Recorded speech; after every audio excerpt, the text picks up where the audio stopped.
Honorable Speaker, before I commence part A of the budget, I want to take a moment to acknowledge how isolating and distancing seemed like insurmountable challenges for a country like ours that has people coming together in times of crisis. It hurts us in many ways. It hurt us in many ways.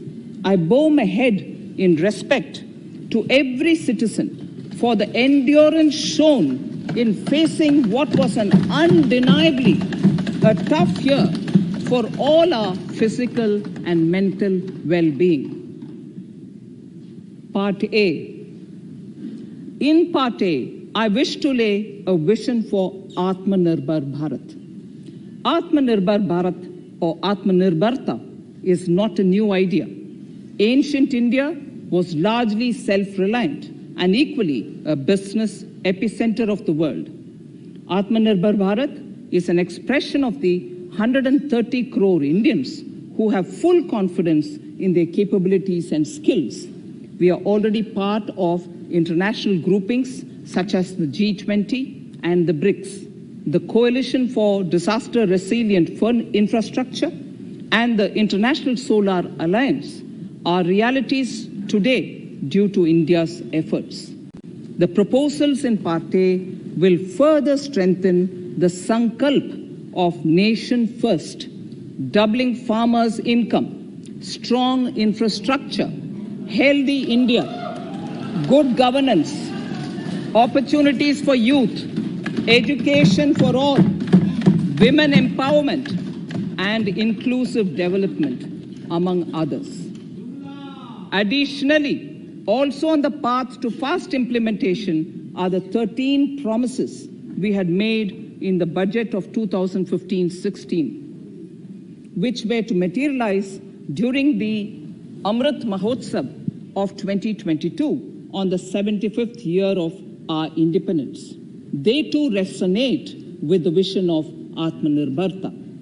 The budget proposals for 21-22 rest on 6 pillars: health and well-being, physical and financial capital and infrastructure, inclusive development for aspirational India, reinvigorating human capital, innovation and R&D, and as 6th, minimum government and maximum governance.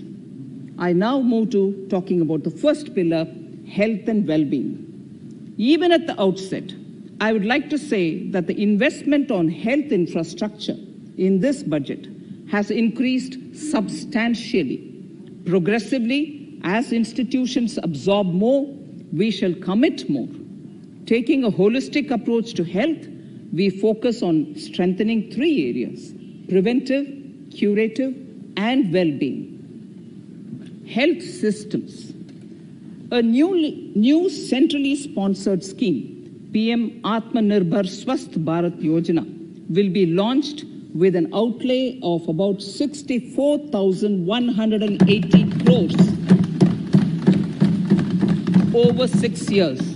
This will develop capacities of primary, secondary, and tertiary care health systems, strengthen existing national institutions, and create new institutions to cater to detection and cure of new and emerging diseases. This will be in addition to the National Health Mission.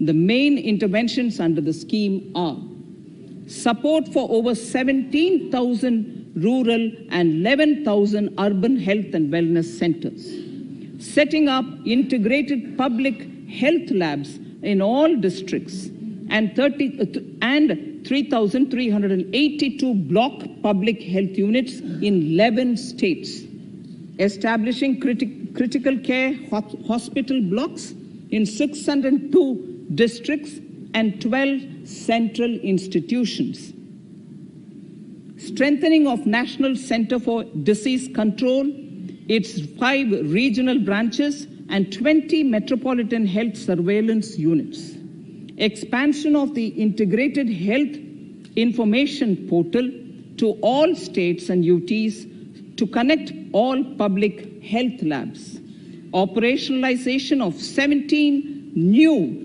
public health units, and strengthening of 33 existing public health units at points of entry, that is, at 32 airports, 11 seaports, and 7 land crossings. Setting up of 15 health emergency operations centers and 2 mobile hospitals. And setting up of a National Institution for One Health, a regional research platform for WHO, World Health Organization, Southeast Asia Region Office, 9 biosafety level 3 laboratories, and 4 regional national institutes for virology. Nutrition. To strengthen nutritional content, delivery, outreach, and outcome, we will merge the supplementary nutrition program and the Poshan Abhiyan and launch the Mission Poshan 2.0. We shall adopt an intensified strategy to improve nutritional outcomes across 112 aspirational districts. Universal coverage of water supply. The World Health Organization has repeatedly stressed the importance of clean water, sanitation, and clean environment as a prerequisite to achieving universal health. The Jal Jeevan Mission Urban will be launched. It aims at universal water supply in all 4,378 urban local bodies with 2.86 crores household tap connections, as well as liquid waste management in 500 Amrit cities. It will be implemented over 5 years with an outlay of 2,87,000 crores.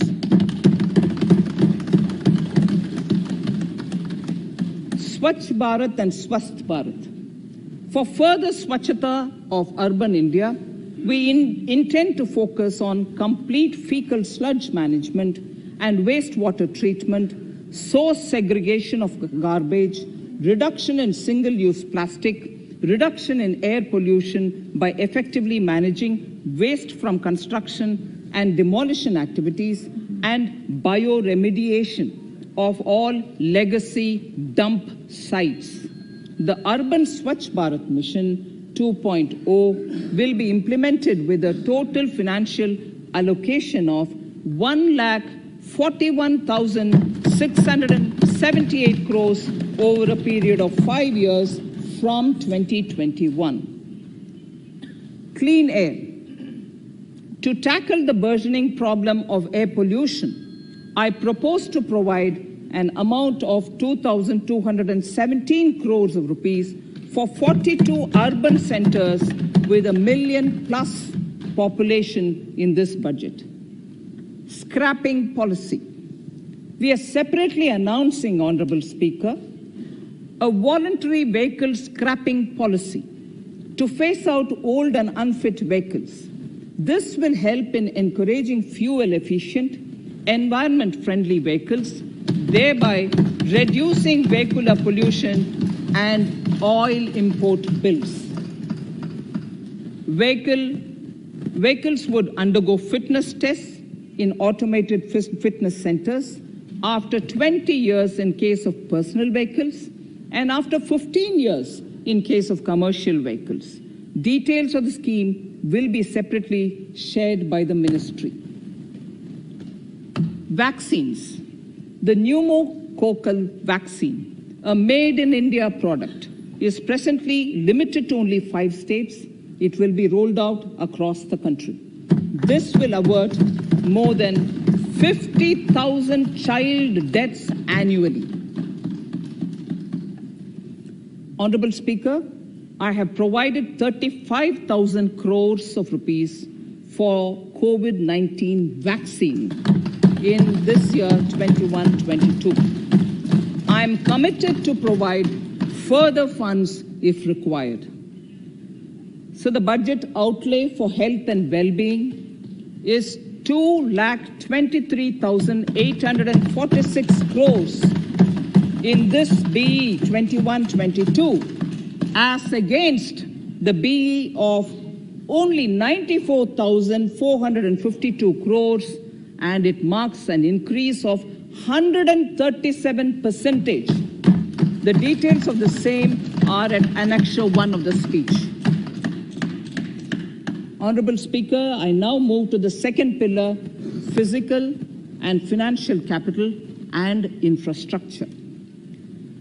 Atmanirbhar Bharat, production-linked incentive schemes are things which I would like to place an emphasis.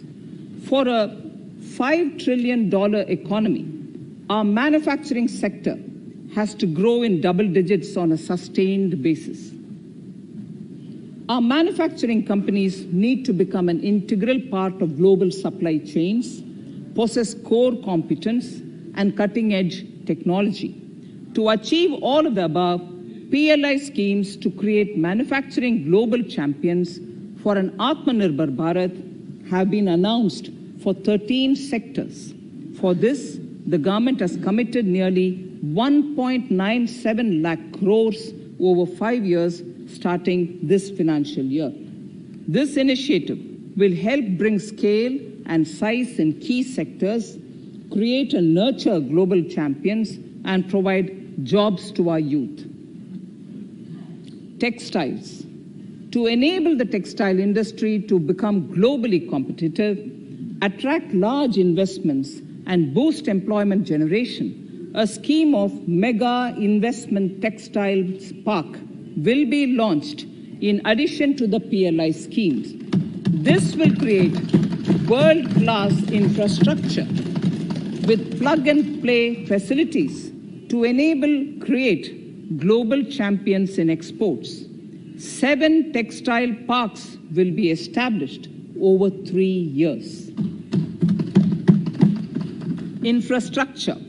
The National Infrastructure Pipeline, which I announced in December 2019, is the first of its kind. Whole of government exercise ever undertaken by Government of India. The NIP was launched with 6,835 projects. The project pipeline has now expanded to 7,400 projects.